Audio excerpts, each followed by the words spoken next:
Fala pessoal, estamos aqui para mais um vídeo, hoje para continuar a série Jogo Rápido, falando sobre a Hering. A Hering eu acho que a maioria de vocês deve conhecer, é uma empresa aí de vestuário, né, ou varejo. E para contextualizar o que a gente vai falar hoje, ela é uma empresa que, se você olhar a fotografia dela de hoje, ela é bem redondinha, né? Você olhar os números, receita, tem margem boa, margem bruta, no final ela sobra uma margem líquida legal para o setor, ela não tem dívida, tem caixa líquido, então você olha os números, ela é legal. O grande problema da Hering é a evolução dela no tempo, né? A gente tem que olhar sempre essas duas coisas, tanto a que eles chamam de análise vertical, né, que é o que eu falei, são os números, margem, tudo, quanto horizontal, que é a evolução dela ao longo do tempo. Não gosto muito desse termo vertical e horizontal, mas enfim. A evolução dela no tempo é que está emperrada. Esse ano aqui de 2019, esse é o resultado do terceiro trimestre, que é o último, ele até que estava vindo bom, estava com SSS ok, Same Store Sales, mas você vê uma receita flat, desculpa aí, você vê uma receita mais ou menos flat, o lucro até está aumentando um pouquinho, mas o grande problema da Eric é esse. Ela está com o mesmo lucro praticamente desde 2010. Né? Ao longo da década inteira ela não andou, não desenvolveu, não cresceu. E isso é ruim quando a gente pensa em longo prazo, né? Porque o principal driver de geração de valor é o crescimento das empresas, embora tenha outras coisas envolvidas.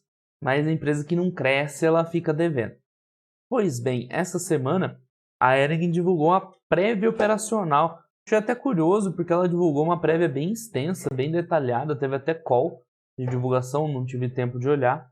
Né? Não é novidade, já que outras empresas também divulgam prévias, principalmente as construtoras, algumas empresas de petróleo, mas a Hering inovou e fez um relatório assim, ó, bem grande de prévia operacional.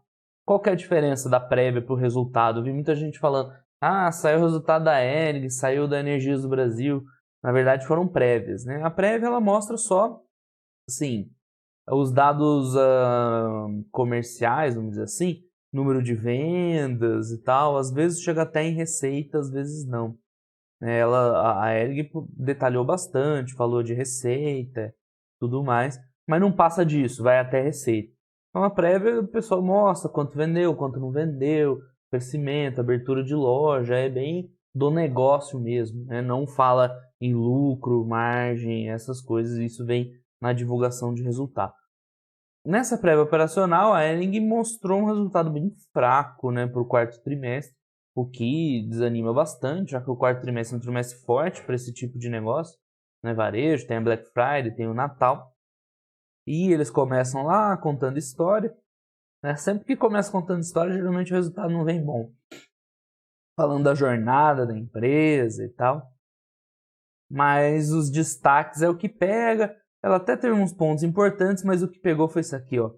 Retração do SSS de 4%, né, no trimestre, provavelmente é trimestre contra trimestre, ou seja, o resultado em receita veio de 500 milhões, 5% abaixo do ano anterior. Então ela teve uma queda de receita, e se vocês lembram, no terceiro trimestre estava meio flat, né? No final, isso aqui é 2019, né? Vai vir um 2019 mais flat do que um pouco pior, né? Tem um número completo aqui. Receita bruta total. Não tem a receita líquida, mas receita bruta total. Até ainda salvou, veio no 0 a 0. Bom, né, o que dizer desse resultado da Hering? Né? Claro que ela explica bastante, né, o que influenciou, mas não achei de todo desesperador. Ela tá com uma questão de sellout. Isso é lindo, isso aqui para quem acompanha os vídeos do canal. Vocês podem ver no resultado da M Dias, que também houve esse descasamento. Que é isso? Sellout é quando você é a venda direta para o consumidor, né? Ou seja, é a loja vendendo para o consumidor. Isso é a Hering vendendo para o lojista, né? Então note que no final as duas coisas vão estar juntas, porque você vende para o lojista vender para o consumidor, mas no meio do caminho pode ter um descasamento, pode ter um aumento de estoque, e aí você vendeu muito para a loja, mas ela não conseguiu passar para frente. Ou o contrário, que é o que está acontecendo aqui.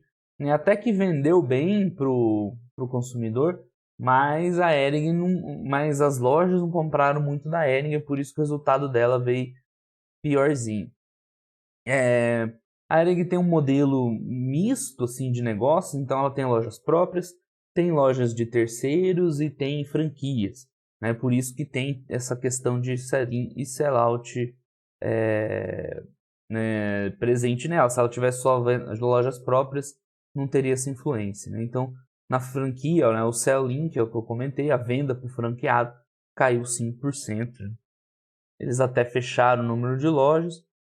E no multimarcas, que é o que pesou mais, caiu 13%. Então foi um resultado bem ruim para final de ano, principalmente. Então nós temos que esperar para ver as outras empresas mais ou menos do mesmo setor para ver o desempenho, mas já acende um certo alerta, né, que está tendo queda de vendas.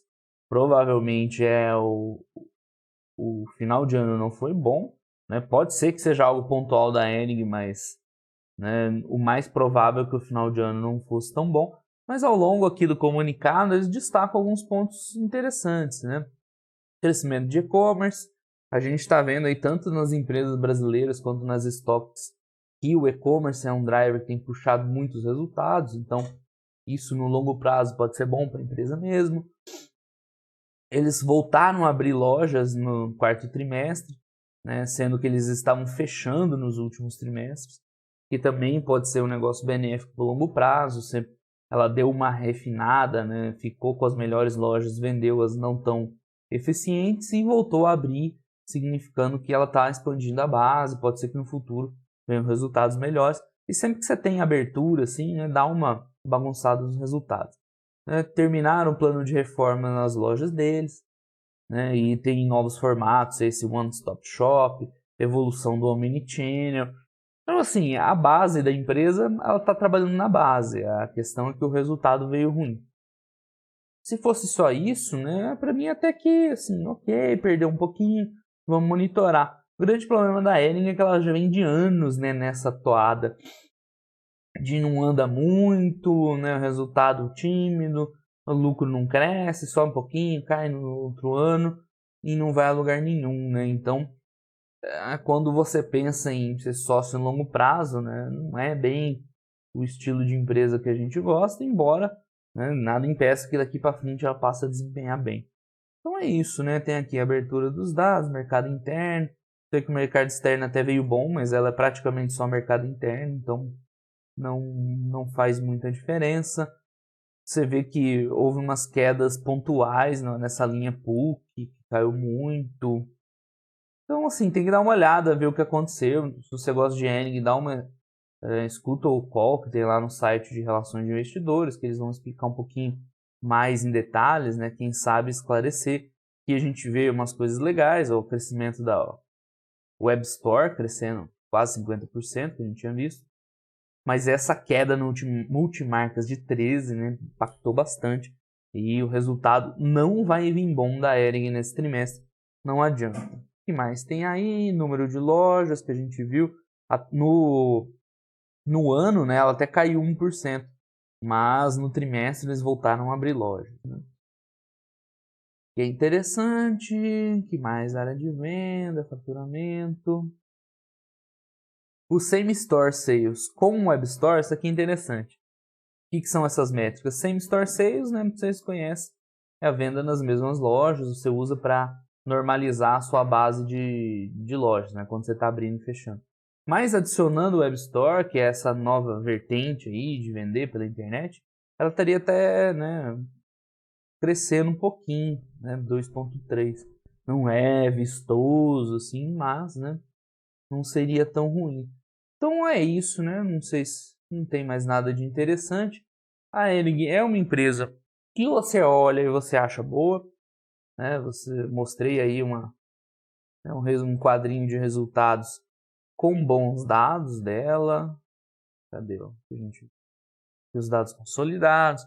Tem uma margem legal para o setor, tem marca, querendo ou não, né? A Hering é uma marca bem conhecida, tem poder de marca, de venda e tudo mais. Um modelo de vendas diversificado, vários canais, Você pega e olha ela parada no tempo, é uma empresa bem interessante. Né? Por outro lado, quando você olha a evolução, não tem aqui nos resultados, né, que é só 2018 e 2019, mas eu adianto para vocês que ela está anos sem muito sair do lugar, em termos de vendas, em termos de lucro.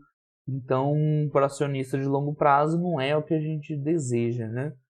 Então é isso, a Ering não é uma empresa ruim, mas também não dá para dizer que é uma empresa legal, tal, para ser sócio.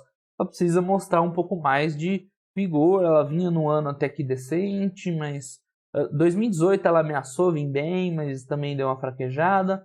2019 ela vinha até mais ou menos, aí veio um trimestre ruim. Então a Ering, para a gente considerar como empresa, está na carteira mesmo, legal, gerando valor para acionista, ela precisa deslanchar, precisa voltar a crescer receita, crescer lucro, dar mais retorno para o acionista. Né? Apesar de ser uma empresa boa, né, incomoda um pouco essa falta de vigor dela no longo prazo. Certo, pessoal? Então é isso aí. Jogo rápido da Ering, aquecimento para os resultados de 2019. Né? Já vimos uma prévia aqui da Ering, né, com esse fato relevante, discutindo a prévia dos resultados. E a partir da semana que vem a gente foca nos resultados do ano de 2019. Tá certo? Muito obrigado a todo mundo. Quem tiver qualquer dúvida, coloque aí nos comentários. Eu respondo assim que possível. Um abraço para todo mundo e até mais. Tchau, tchau.